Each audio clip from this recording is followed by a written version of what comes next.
It's not like I had this newsletter on my bulletin board or laying on my desk or anything. It was between the pages of a book in a book that was in my bookshelf.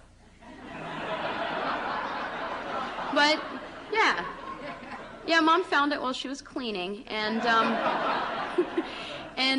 and brought it to me, and you know, as she was walking towards me, I saw that she had it in her hands and knew what it was right away, because of course it was lavender. It wasn't just called the lavender letter, it was lavender. And, you know, while I knew that sometime down the road I would take that step and come out to my family, it wasn't anything that I had planned, but I thought, okay, what the heck, I'm ready for whatever comes. And she walked up to me, she handed me the newsletter and looked me in the eyes very sincerely and asked me if there was something that I was trying to tell her.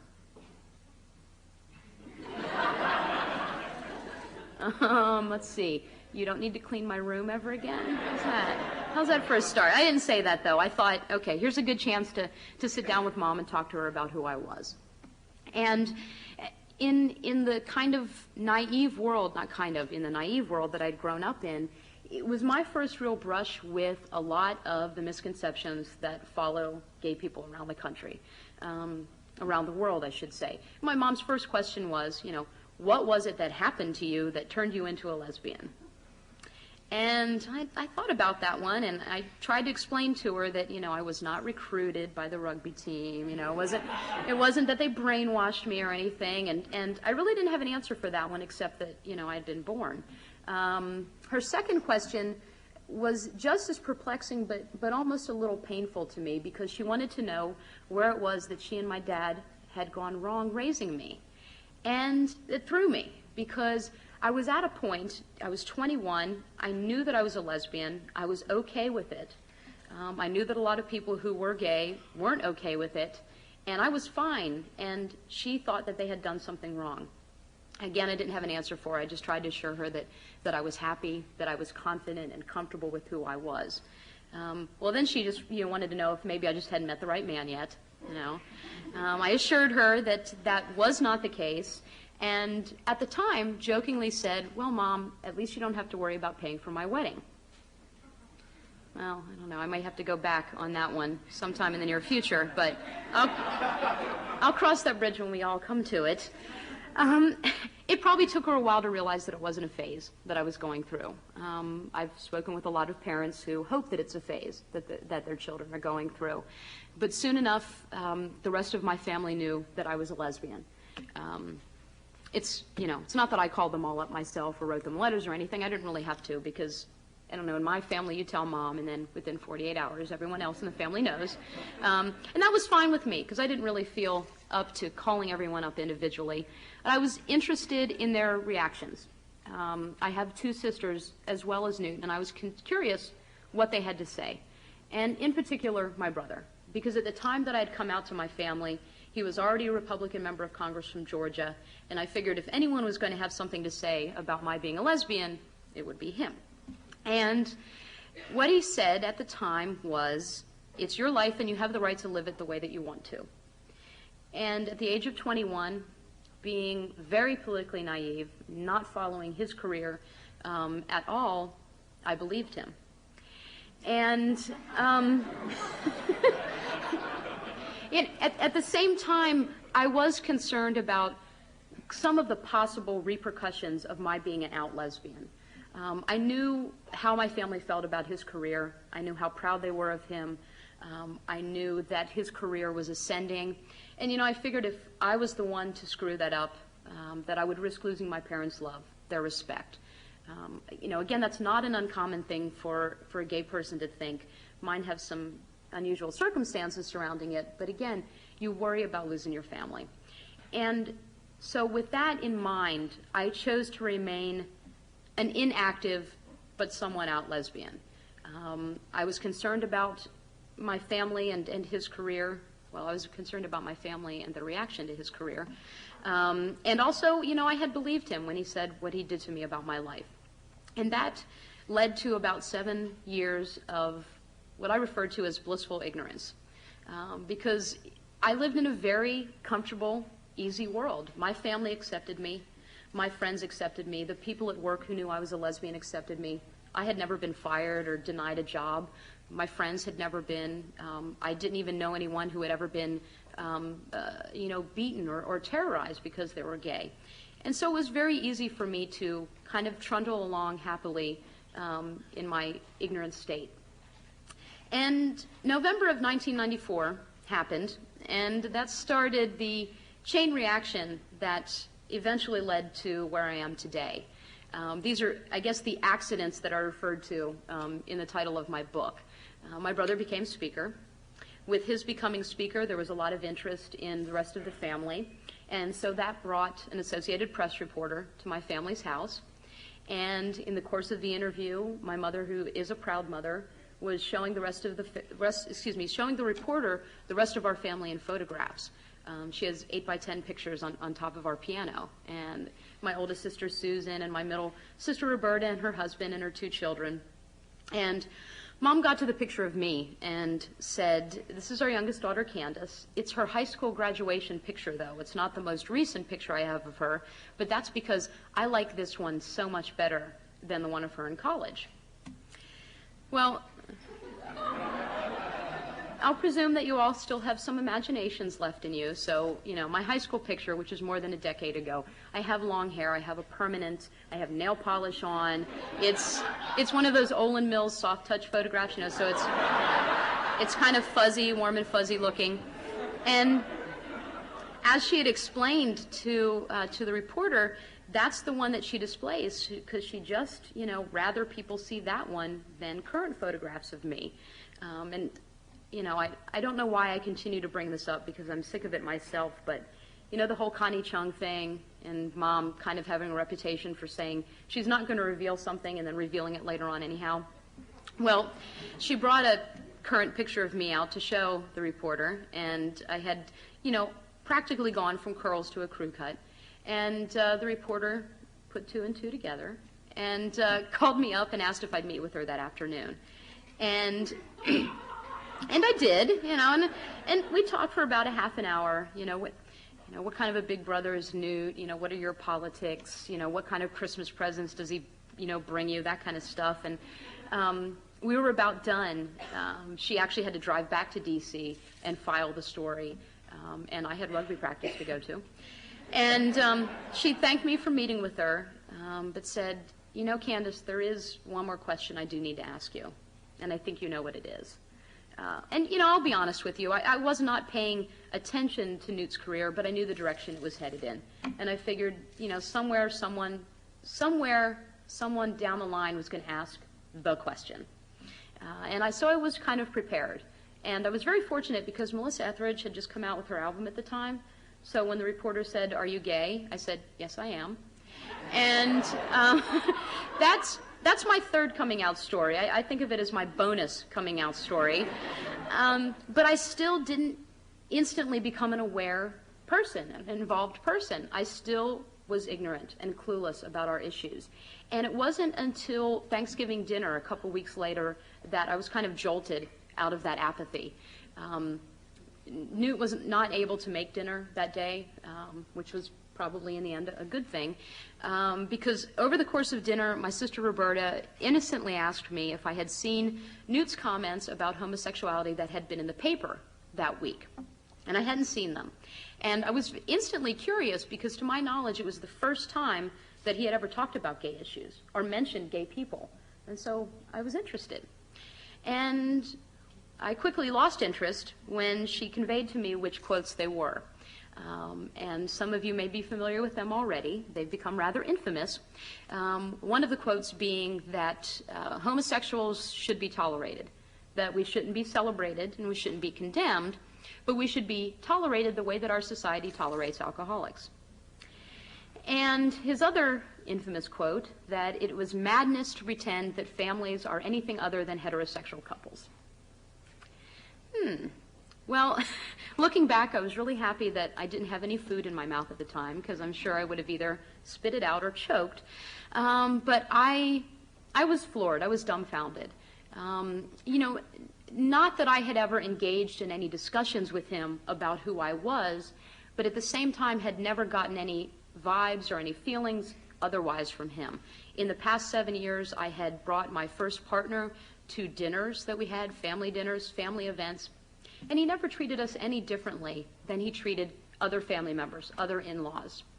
And it started a fire inside of me. I wanted to know more. I thought, if my own brother could have these feelings and having these thoughts, and I was unaware of them, what's the rest of the country feeling? What are other elected officials saying about a whole population of Americans? And I was very fortunate that a few months after that, that the Human Rights Campaign contacted me and asked me to be part of the National Coming Out Project. I wasn't quite sure what the project was. They asked me to do town hall meetings to talk about the importance of coming out. And I wasn't quite sure what I was getting into. I wasn't sure if I would like speaking in front of crowds. It ends up that I do, so that's okay. I wasn't sure if I'd like traveling, because I'd never done much traveling, and in the end, it turns out that I do, fortunately. I wasn't sure if I'd have the time to play rugby as much as I'd love to, and as Mary's story and the scar in my hand is evidence, I still get to play rugby pretty often. But I thought, what the heck? If I can go out and tell my story and have at least one person understand the power of being out and open and educating people, it will have made a difference. Right off the bat, I thought it was kind of delicious irony that I was related to the darling of the Republican Revolution. Because it's those same backers of that revolution who want you to think that we only come from abnormal, dysfunctional, aberrant families, where something's gone horribly awry. And here was a chance to just remind everyone that, gay people come from all kinds of American families. And so I jumped into that, 50-some cities in about 6 months, to talk about the importance of coming out. And it's a message that I haven't stopped saying, and I'm not sure that I can ever stop saying, because it is still the single most powerful thing that you can do to turn somebody's ignorance about gay people into understanding. There are still a lot of people out there who don't know a gay person or don't think that they know a gay person. And for them, the only information they have are the myths and are the stereotypes and are the misconceptions. And when you come out to them, when you're honest with them about your life, you're actually educating them. And as Mary said, people who know someone gay are much more likely to understand who we are and to support us in the civil rights battles that we're fighting. I've been with the Human Rights Campaign for about 2.5 years, and there are some constants, it seems, in the issues that we're always working on. Things that never go away, some of them that we wish would go away, and some that we're working on in a proactive manner. Family issues are something that are very important to us still today. We know that last fall the Defense of Marriage Act passed, which was a lot of things, and I could probably speak the rest of the night about what it was and what it wasn't. But essentially it was denying the fact that gays and lesbians and bisexuals and transgender people have families, that we are families, that we're parts of families. There was this idea, I think, across the country that when we were talking about gay marriage, people instantly had this vision of, 2 men in dresses or 2 women in a tux banging on their church or synagogue doors saying, "It's time, let us in, you have to marry us now," not realizing that there are so many more things that come with that legal contract. In fact, the Office of Management and Budget did a study last year, and when you are legally married in the eyes of the federal government, there are 1,049 benefits that come with being legally married. Everything from inheritance rights to custody rights to being able to have a say in the care of your loved one if they're in the hospital. And so continuing to educate people about our families is something that's paramount to helping them understand why marriage is so important to us. And when you talk to people about those issues one by one, they get it. When you say to the American public, should a gay couple have the right to visit each other in the hospital room? It's like 80% of them say yes. When you say, should they have the right to extend their health care benefits? It's over 60%.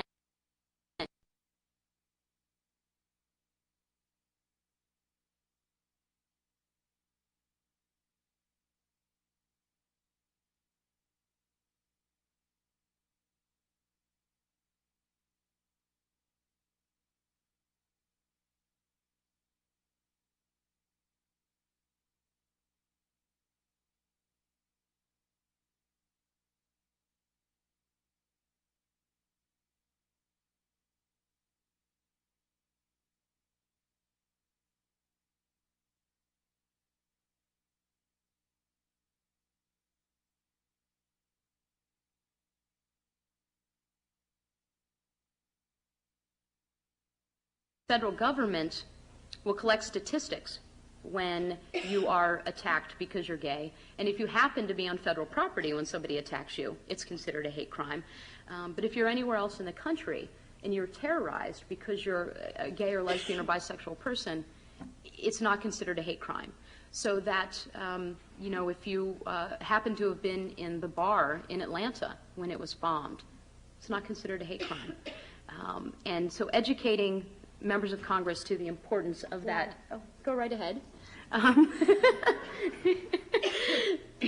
Is something that, again, it seems like a never-ending education process. And I always fear that I use the word education too often when I speak, but I guess that's just a result of how important that word is in all of the work that we're doing. And speaking of hate crimes, that's one of the best ways and one of the ways where we've seen the most progress in educating members of Congress about transgendered issues. We know that transgendered people are victims of usually the most heinous and the most violent hate crimes, but they're not even included in the statistics gathering act. And so letting them know who these crimes affect, not just the victim, but the community at large, is important too. And just while I'm mentioning transgendered issues, I don't know if Alex Myers is here, but I want to say that I watched Primetime Live last evening, and I think that you did a fabulous job. I know that the people watching got a good education, and I hope the people at Primetime Live got a good education too, because they were asking some not good questions. Yes, dumb. Somebody else said dumb. I didn't say that.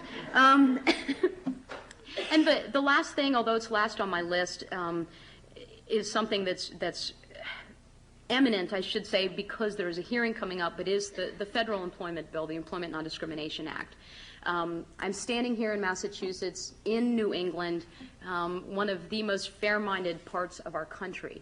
And I think that the importance of states taking that battle on themselves is something that I can't even explain. At the same time, though, particularly since my partner is from South Carolina, I realize that it's a state-by-state battle that isn't going to get to a lot of states ever. So working at this issue at the federal level is something that right now we're at a place that we've never been before. There was a vote taken last fall in the Senate. It lost by 1 vote, but we had 49 senators vote yes for this bill. We've got more co-sponsors now on this legislation than we've had ever in the past number of times that it was introduced, and we've got public support for this.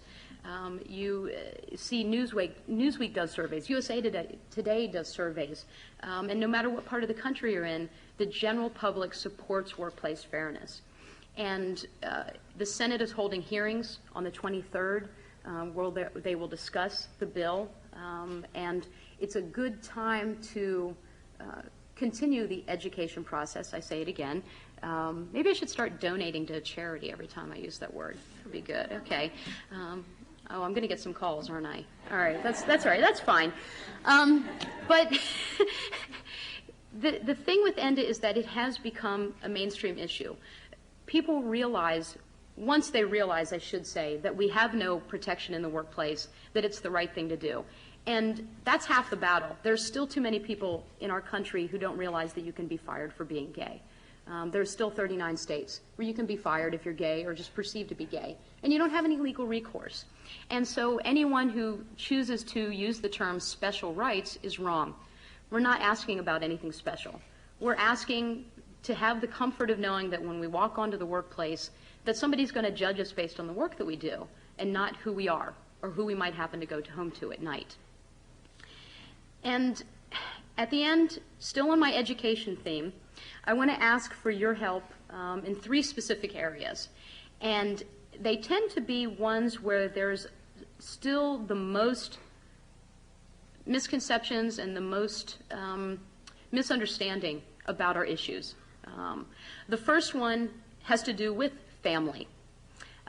If you recall, the Baptists, when they decided to boycott Disney, stated that because Disney was pro-gay, they were obviously anti-family. This idea that if you're one, you can't be the other. When we know, those of us who are gay know that we have families, we may have children, we may have grandchildren, great-grandchildren, we have parents, siblings, cousins. We're parts of families and we have families. And enlisting those family members in this education process and in this battle is paramount to our getting some progress on these issues. And in the theme of Coming Out Week, just to mention that Betty DeGeneres is our National Coming Out spokesperson this year, Ellen's mom, because this isn't just our battle. People want to talk about, the gay agenda and gay activists and militant homosexuals, forgetting that it's not just us, that we do have friends and other fair-minded Americans and family members who do care about us. And so I'd hope that all of you join me in reminding people that this isn't an us versus them issue, that family encompasses all of us. The second thing has to do with faith. Again, another kind of either one or the other that there seems to be a perception of. If you're gay, you can't be religious. And if you're a person of faith, you can't support gay issues or gay people. Here with the Reverend Gomes here, I know that hopefully a lot of you realize already that it's not an either-or thing. With the Catholic bishops 2 weeks ago in their pastoral letter, you realize that this isn't an either-or issue. In fact, to quote the pastoral letter, the teaching of the Church makes it clear that the fundamental human rights of homosexual persons must be defended and that all of us must strive to eliminate any form of injustice, oppression, or violence against them, and that nothing in the Bible or in Catholic teaching can be used to justify prejudicial or discriminatory attitudes and behaviors. The religious political extremists have done a really good job of making it seem as if they're the only Christian voices or voices of faith out there. We know that that's not reality. We know that they make up a small minority of the country. They happen to be the loudest right now. They happen to be most well-funded, and they happen to be some of the most well-organized, but they do not represent a majority of how Americans or people of faith feel. So that I encourage those of you who understand that to also educate those around you about that. It's not an either-or thing. And the third thing, and here at the Kennedy School, I think this is one of those definitely preaching to the converted kinds of things, but it's that myth that is unfortunately reality that Americans aren't politically active. That if you look at the scale of things, if this is America, this is the number of people who are registered to vote, and this is the number of people who actually take the time to vote. And I understand from speaking to people across the country that a lot of gay Americans in particular feel as if they have no place, that they have no progress that they can attempt or reach by being politically active. And I can't think of anything further from the truth. There's still Senator Larry Craig in Wyoming 2 years ago. They had a pride parade in Laramie, and he was asked by the media about the pride parade. What did you think about the pride parade? And he said, well, I think they bust all of those people in from Colorado because we don't have any gay people in Wyoming. There are still members of Congress that think they don't have gay people in their states and their districts. And so, definitely register to vote. Vote when it comes time, but also write your member of Congress. Let them know how you're feeling about an issue. Take time to visit them if they happen to be at home in their district. People tend to get, I think, intimidated by politics or mystified by the process, forgetting that they work for us. And how are they going to know what they're supposed to be doing if we're not telling them what they're supposed to be doing? And so I would encourage all of you to continue that process too. Encourage your friends to register, to get involved in campaigns, to have your voices heard. Let's see, how do I want to end this? I don't know how I want to end this. I usually quote a senator from Virginia who gave this great speech during ENDA, the Employment Non-Discrimination Act and the Defense of Marriage Act's debate last fall, but I forgot it.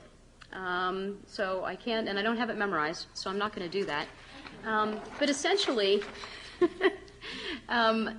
what the senator said was that discrimination has a big enemy, and that enemy happens to be time. Because in time, comes a lot of things. With time comes change.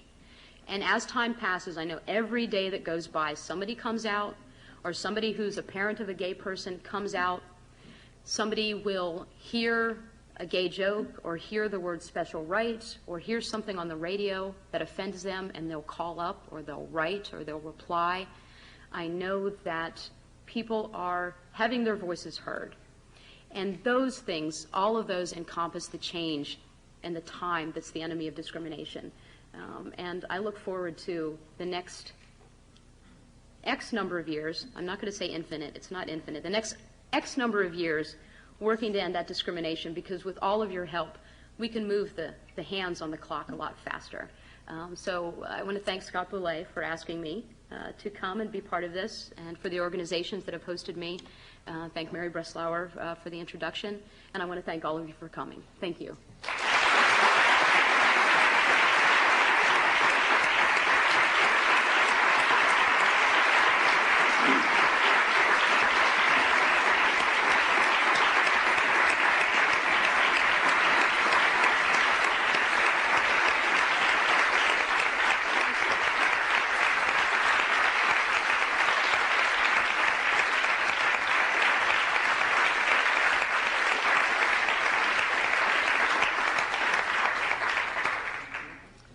I want to invite people to participate and ask Candace questions. We have 2 microphones on the floor. We certainly invite people to come down from upstairs. Please use the microphones, if you will, because we are taping this and obviously cannot tape it if people don't use the mics. I'll make one small plea that people try to contain themselves to some questions. We appreciate speeches, but short speeches if they must be speeches. And lastly, if you can, identify yourself, because it's nice to know kind of what a well-rounded group we always attract here at the forum. So I'll start on my left. Okay. My name is Barbara Frank, and I'm well-rounded. I come from the state of Connecticut, which passed an equal rights, included sexual orientation in its non-discrimination law several years ago. And the public universities have implemented that law in some very helpful ways by saying that anything that they do in their campus life has to conform with non-discrimination. That's also included not allowing people in career services to bring employers to campuses who would say, we won't hire African Americans, we won't hire women, we won't hire gays and lesbians. And recently, there was an amendment passed by Congress that said that if a university will not allow the military to recruit on campus, they will lose every penny of federal funds. I was wondering if you could elaborate on that situation and also talk about any strategies for how people can respond to it. Well, it originally started out as a more specific bill that said that no federal funds that were to go to military research would be cut off if you didn't allow recruiters on campus. And then Congressman Solomon decided that that wasn't far enough, and it was actually the Solomon Amendment that expanded it so that it meant no federal funds whatsoever. I'll be honest with you and say that I'm not sure that there are any legislative movements going on right now to try and change that. An amendment to try and repeal that or to change it. I've seen, though, school by school efforts to find, and I'm going to hope that they've been successful, to find private funding to make up for any that they've lost. I know it's an unrealistic thing because that's a lot of money that we're talking about as far as federal funds. But without knowing any specifics myself, I will fall back to my never-ending message of making this the issue that you talk to your members and your senators about. And even, I think it's something that I would even contact, or at least write, the Secretary of Defense on as well. Because I thought that was, to me, a very, I don't want to say a brave thing, but I was very in awe when universities took that stance. Ones here in New England and California and other places. Mr. Solomon's amendment changed things very quickly. So that was really a pretty bad answer to your question. But I do have at least our contact, who is our military contact at HRC. And I think that Service Members Legal Defense Network might also have a special arm that works on that as well as an organization. Hi, my name's Jason. I have kind of a philosophical question for you. From the mindset of Candace Gingrich, what is true equality? Is it the world seeing you and accepting you for being a woman and a lesbian, or simply just for being Candace, or is it something completely different? Well, I've found myself in the situations where I'm debating opponents, I've actually found myself differentiating between acceptance and equality. I think that it may take many years before people actually accept me as a lesbian, but I also hope that that doesn't keep them from treating me equally. My idea of true equality is when I have the opportunities and the rights and the responsibilities and the privileges and the benefits, you know, that non-gay people have right now. And it's a tough one because certainly I'd love to be accepted. You know, I would love that people out there understood who I was as a lesbian and were okay with that. But I also look at, you know, the Civil Rights Act of '64 and realizing that there's still racism today and there's still misunderstanding of people of different races. And so I'm not sure that that acceptance part will ever come in a total way. I think that's a person-by-person thing. And I don't think I would want blanket acceptance. I think I want people to get to know me before they do that.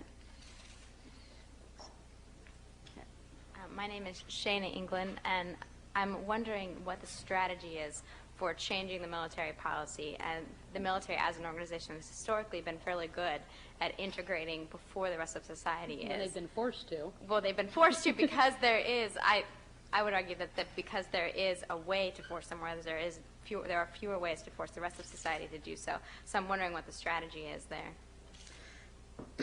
The battle, as far as I'm aware of it, is mostly taking place in the courts now.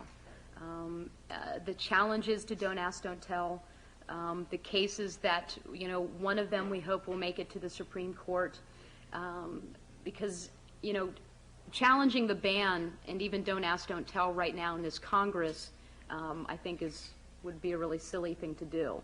And leaving it to the courts, where we've seen some really good progress as far as recognizing that one should not treat gay people differently because you have animus towards them. I think the strategy is, as if I even know what the strategy is, but that going through the court system so that it's finally established under the Constitution that, you know, you cannot categorize people and specifically prohibit them from free speech. And we've seen a number of challenges different ways, and I know that there are probably at least a dozen of you who could articulate this a lot better than I could. But essentially two things. That one is that you can't keep somebody from their free speech, from saying who they are. That's being challenged. But also the idea that people who are gay are treated differently than non-gay people in the military. So right now, I'd have to say the strategy is in the courts now. Fair enough. Thank you. Thank you. Can I just ask people, I think the other thing we're concerned, not so much names, but sort of where you're from, because this is an interesting mix of people, and it'd be nice to know if you're from the college or the Kennedy School or the law school or Cambridge. So, to you, sir. 7 years ago. That was a little joke about speeches there. Forget it. Anyway, my name is Paul. I'm a student at the Divinity School here at Harvard. I have a bit of a movement question for you. You mentioned that it's been 3 years since all this came about, and it's been roughly the same time since Urvashi Vaid's book came out, Virtual Equality. And I think that was a book largely aimed at the queer rights movement.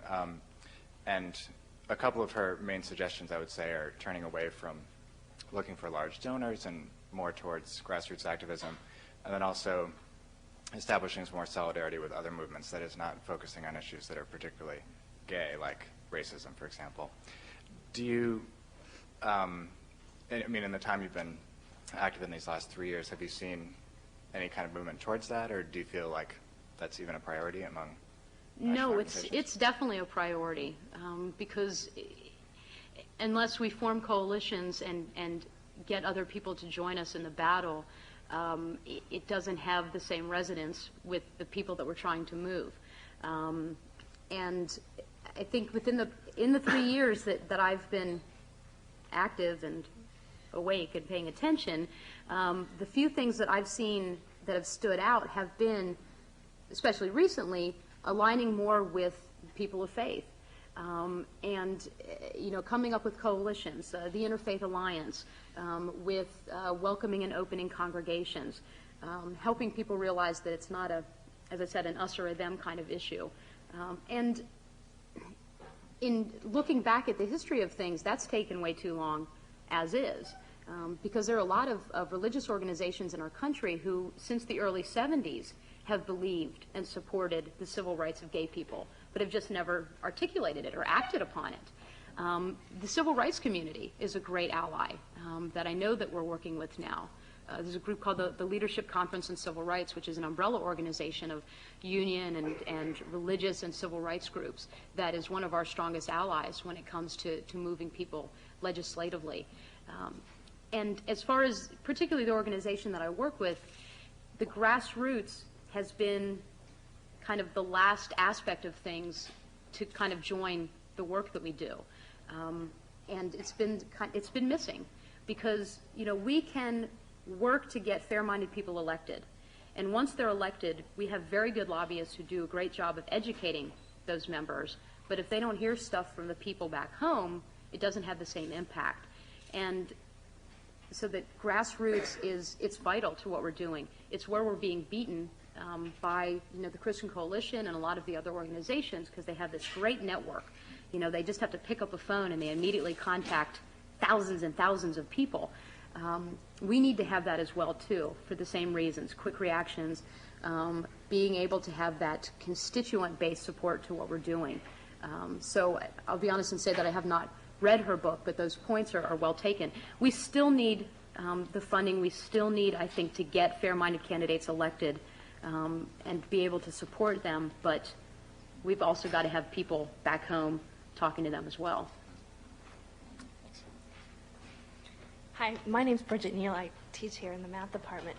I don't have a question, but I just wanted to say thank you very much for your courage and your example and for the intelligence and the good, healthy energy you bring to this struggle. It's really an inspiration. Thank you. Thank you.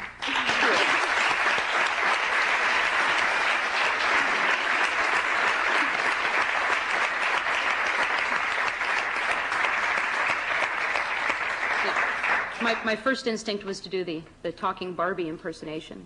Math is hard. So I salute you, too.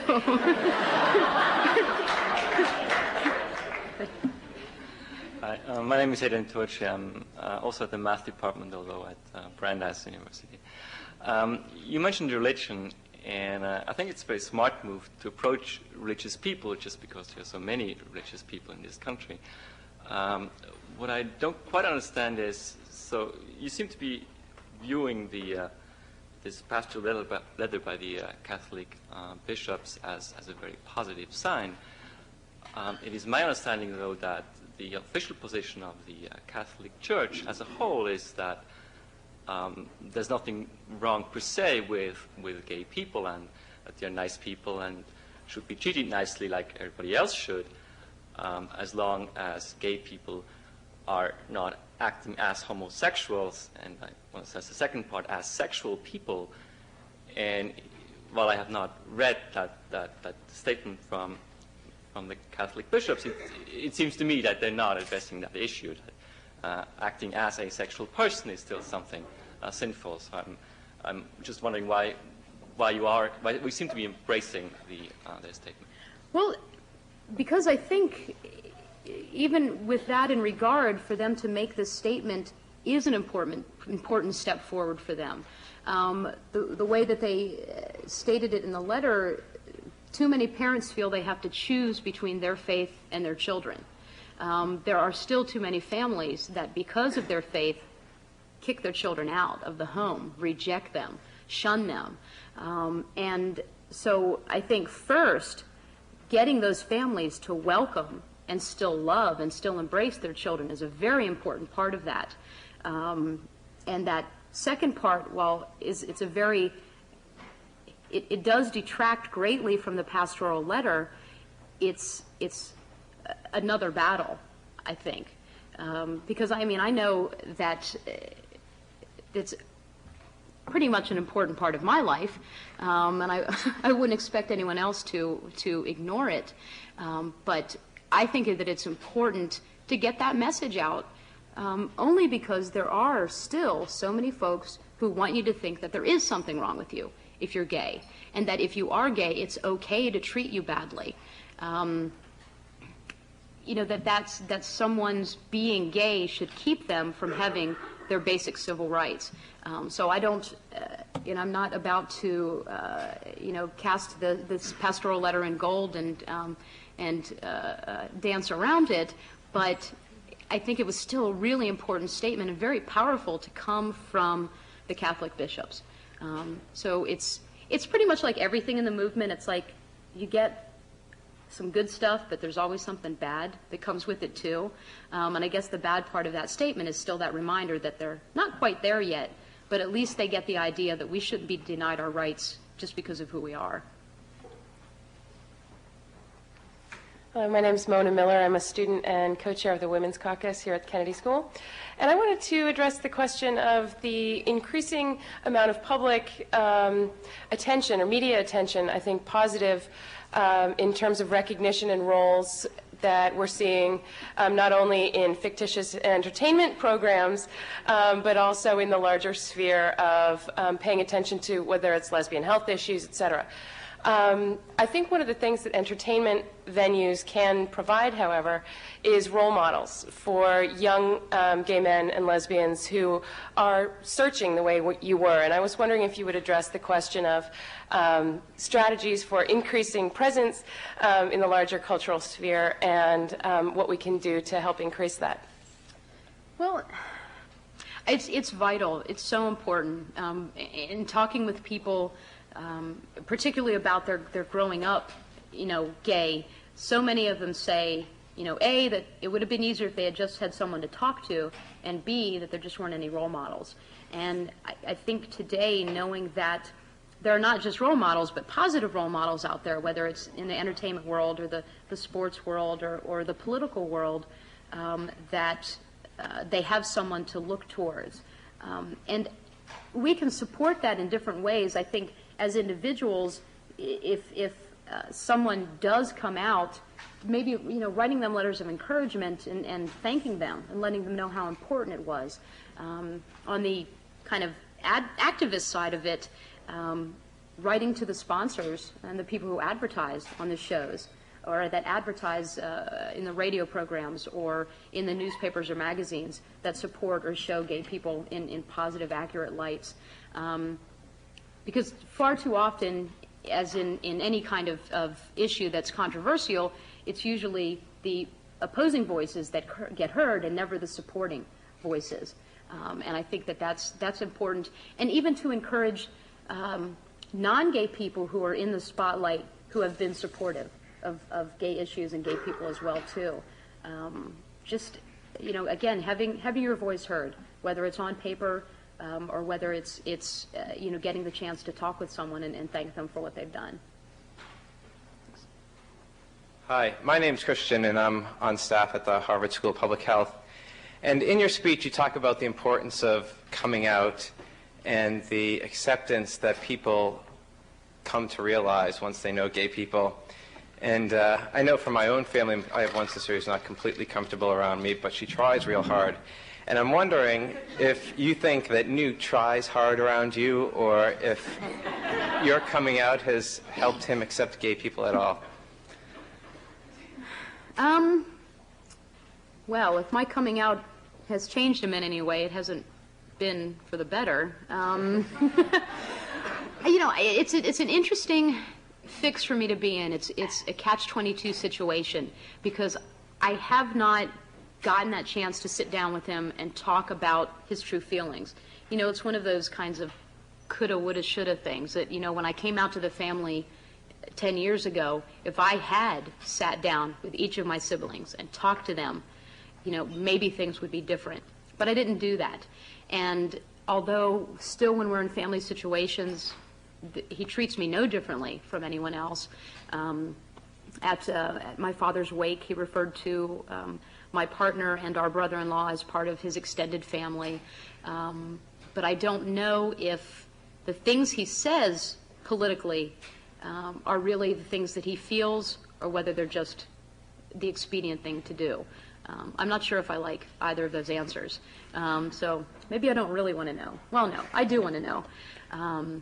So I'm not sure. I know that actually probably Steve Gunderson, the Republican congressman from Wisconsin, has done a better job of talking to him about the issues than I did. But the problem remains that I think he sees Steve and Steve's partner Rob and myself and Chris as kind of like the exceptions in the gay world rather than the rule when it comes to our relationships and our lives. So he's still in the minority of people that know someone gay and don't support our civil rights. But it's a small minority. It really is. It's getting smaller, too. Great, thanks. I'm a student at the Kennedy School here. We met in the little room back there. I wanted to pick up on your theme about education with particular respect to teaching about homosexuality in our public schools. I know that this is an obviously controversial area as far as gay rights are concerned, and on the one hand, it plays into many otherwise fair-minded people's fears about homosexuals and lesbians preying on youth or recruiting, things like that. But on the other hand, it seems like a very fertile area for teaching early about respect and not discriminating or having prejudicial views about sexual orientation. So I was wondering if you had a sense of, either in Washington or around the country, whether this seemed to be on the minds of gay rights activists and how important, or whether it's even premature right now to focus on this given the still controversial nature of the topic. It's definitely not premature to focus on it right now. And I think that most of the controversy or most of the issue that you'll find with the issue of homosexuality in schools is with people who feel that you are teaching it. And when they hear that, that encompasses everything. So that even if we try and, that was a really vague thing to say, so that even if we try to, for instance, stop the homophobia in schools, if we try and stop the harassment that gay students face, if we try and make sure that there are counselors who are able and capable of counseling students who may be realizing they're gay, if we have an assembly on suicide prevention and talk about the fact that gay students have a higher incidence of attempting and committing suicide, there are still those who will label those things as promoting homosexuality. And so I think it's getting people to understand, the difference between teaching homosexuality and teaching about the issue. I remember a number of years back, between 2 and 3 years ago, my brother making a statement that he didn't think it was necessary to have the book Heather Has Two Mommies in school systems for grade school children to read. And my first reaction was the reality that there are Heathers who have two mommies.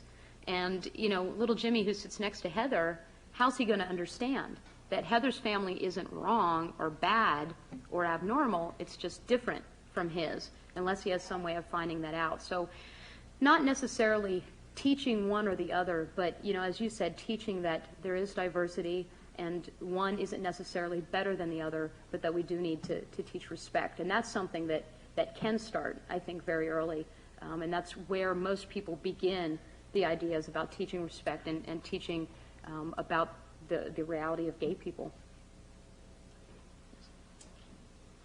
I think we have time for just one more question, but the caucus would like to invite everybody to the penthouse for a reception following tonight's, and it's straight, no pun intended, upstairs. So follow the crowd, but please, one more question. Hi, Ms. Gingrich. My name is Josh Gibson. I'm a student at the Kennedy School. One of the courses I'm taking is called Working with Legislatures, and the topic that we've chosen to lobby on is the repeal of the Defense of Marriage Act. And as we draft our strategy for a Republican Congress, we're thinking of arguments outside of the obvious civil rights arguments we could use, things like states' rights and freedom of religion and even family values arguments. And I was just wondering, as someone in the cause, how are arguments like that viewed? Is that viewed as copping out? Because we should be able to make the argument just on a gay rights level. How do you feel about those kind of arguments speaking the Republican language? Oh, I think that they're all valid arguments, and anything that you think might be effective, one should try when it comes to particular legislatures like the one you described. I think it's important, no matter what the issue that you're working on, to talk to people in the language that they understand, and certainly, for the party of less government to invent a law to make something illegal that wasn't even legal yet was a little hypocritical. So I would encourage you to use any means that you can, and particularly helping them understand that yes, we're talking about gay people, but these are gay people who have families, who have jobs, who have long-term relationships, who need to have their families protected just like others. And, they're gay issues because they pertain to us, but they're universal in their idea. Particularly this idea that we don't even have the protection of knowing that, we'll always have our biological children with us. That there are states in our country where parents have had their children taken away from them just because they're gay. And those are issues. That is what we're talking about. Yes, we're gay families, and yes, we're gay parents, or there are gay children, but they're humans, they're Americans, and talk to them in whatever language you'll think they'll listen to you. Thank you. Thank you, Candace.